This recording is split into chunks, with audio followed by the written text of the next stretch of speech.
producir enerxía eléctrica, como a esta de Castrelo. Frustrábase así un singular intento de comercialización do viño do Ribeiro, que por problemas de transporte e por motivacións políticas acabou sendo sustituído no mercado inglés polos viños do Porto.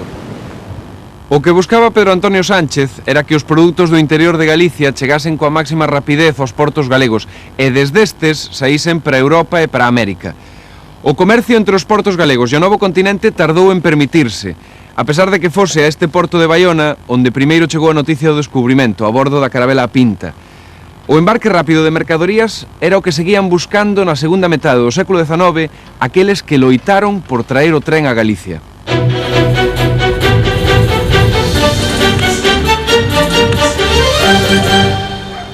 A gran parte da rede básica do AVE de Galicia segue en fase de proxecto. As obras van con atraso e a súa data de remate segue sendo obxecto de discusión política, mentres que noutras zonas de España xa gozan do tren de alta velocidade. E aquí é onde semella que a historia se repite, porque hai máis de 100 anos o ferrocarril tamén chegaba con atraso a Galicia. En 1848 inaugurouse a primeira liña de España, a Barcelona-Mataró. Pouco despois, aquí en Galicia, iniciáronse activas campañas promovidas por concellos, deputacións e bispados para fomentar a construcción dos camiños de ferro. Percibíase que era necesario contar co tren canto antes para modernizar o país. E mesmo chegaron a fundarse xornais co fin exclusivo de impulsar o tren, como o Faro de Vigo en 1853. O caso é que o Faro de Vigo, como outros xornais, ademais de promover o tren, foron voceiros dos grupos de poder da Coruña e de Vigo, que estaban en desacordo co trazado do ferrocarril. Estes desacordos non fixeron máis que frear a chegada do tren a Galicia. En todo caso, estas liortas non foron máis que unha xustificación dese retardo, pero cales foron as verdadeiras causas de fondo? A construcción do tren en España fíxose a través de concesións a empresas privadas favorecidas con subvencións públicas. As grandes compañías, a maioría estranxeiras, non vían moi rendible investir no tren en Galicia. Por qué? Pois porque daquela Galicia non se percibía como unha zona desenvolvida económicamente, xa que era un país eminentemente gandeiro e pesqueiro, e porque ademais aquí había moitas dificultades orográficas que encarecían o trazado do ferrocarril.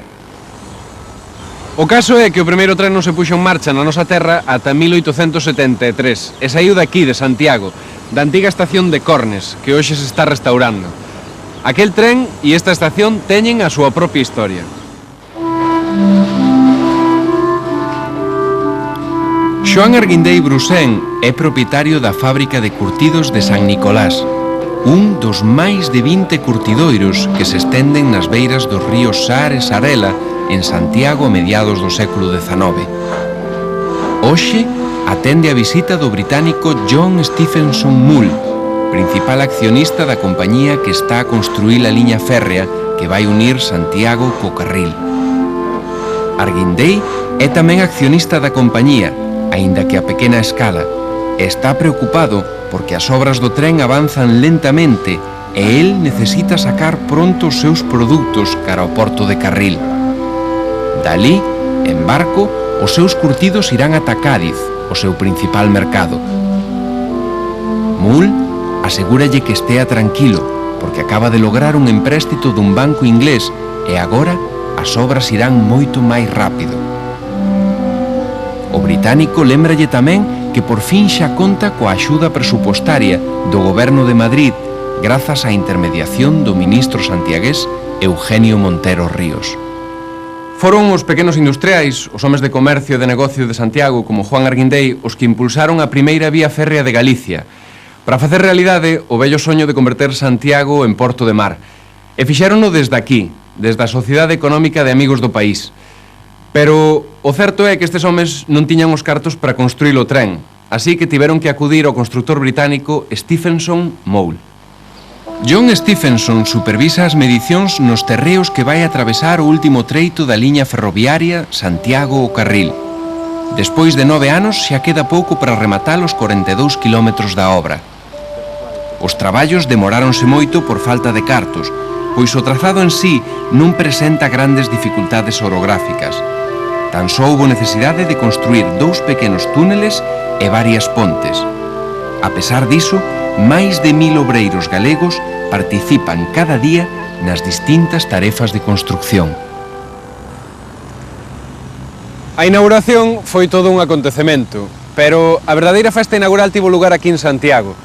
Desde esta estación de Cornes partía aquel primeiro tren galego que tardou 2 horas en chegar desde aquí ata o Carril. A esta estación de Carril, hoxe convertida en museo, chegou aquel primeiro tren que circulou en Galicia. Daquela Carril era concello e un importante porto desde o que embarcaban as mercadorías que chegaban ata aquí en tren. Este debuxo da época ilustra o momento no que o 15 de setembro de 1873 saía de Santiago o primeiro tren con destino ao Carril.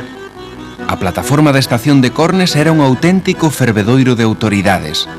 Alí estaba o constructor da liña, Stephenson Mull.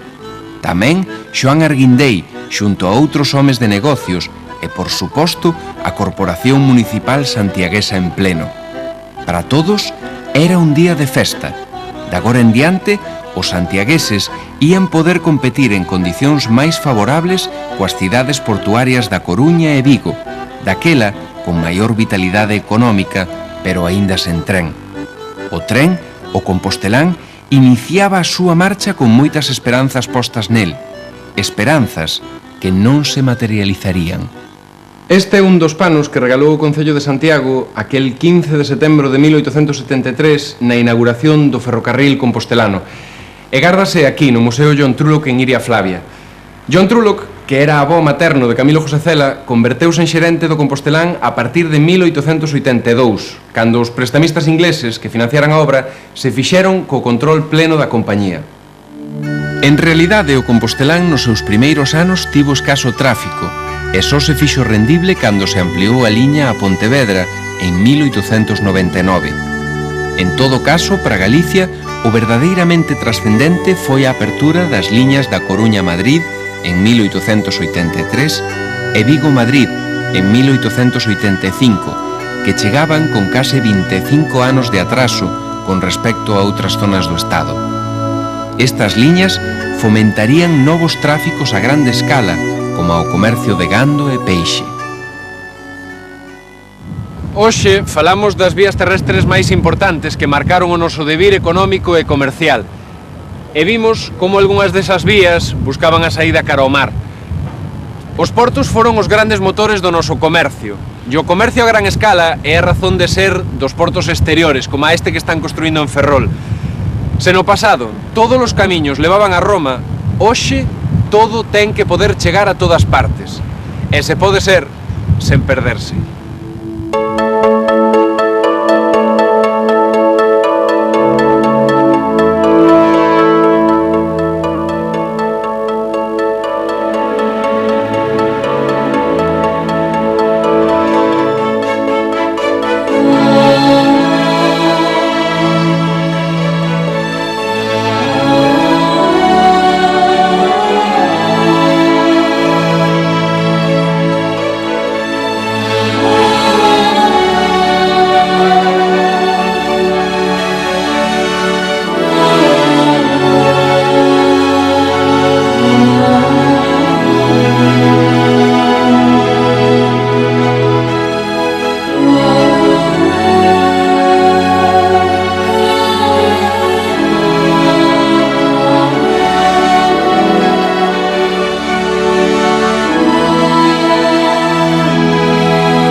Escoiten, señores, o que lles quero contar.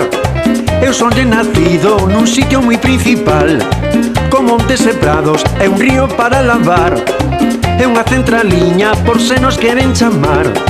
Licor de café, melindres, doces e castañas, para as festas e mercados o día da malla.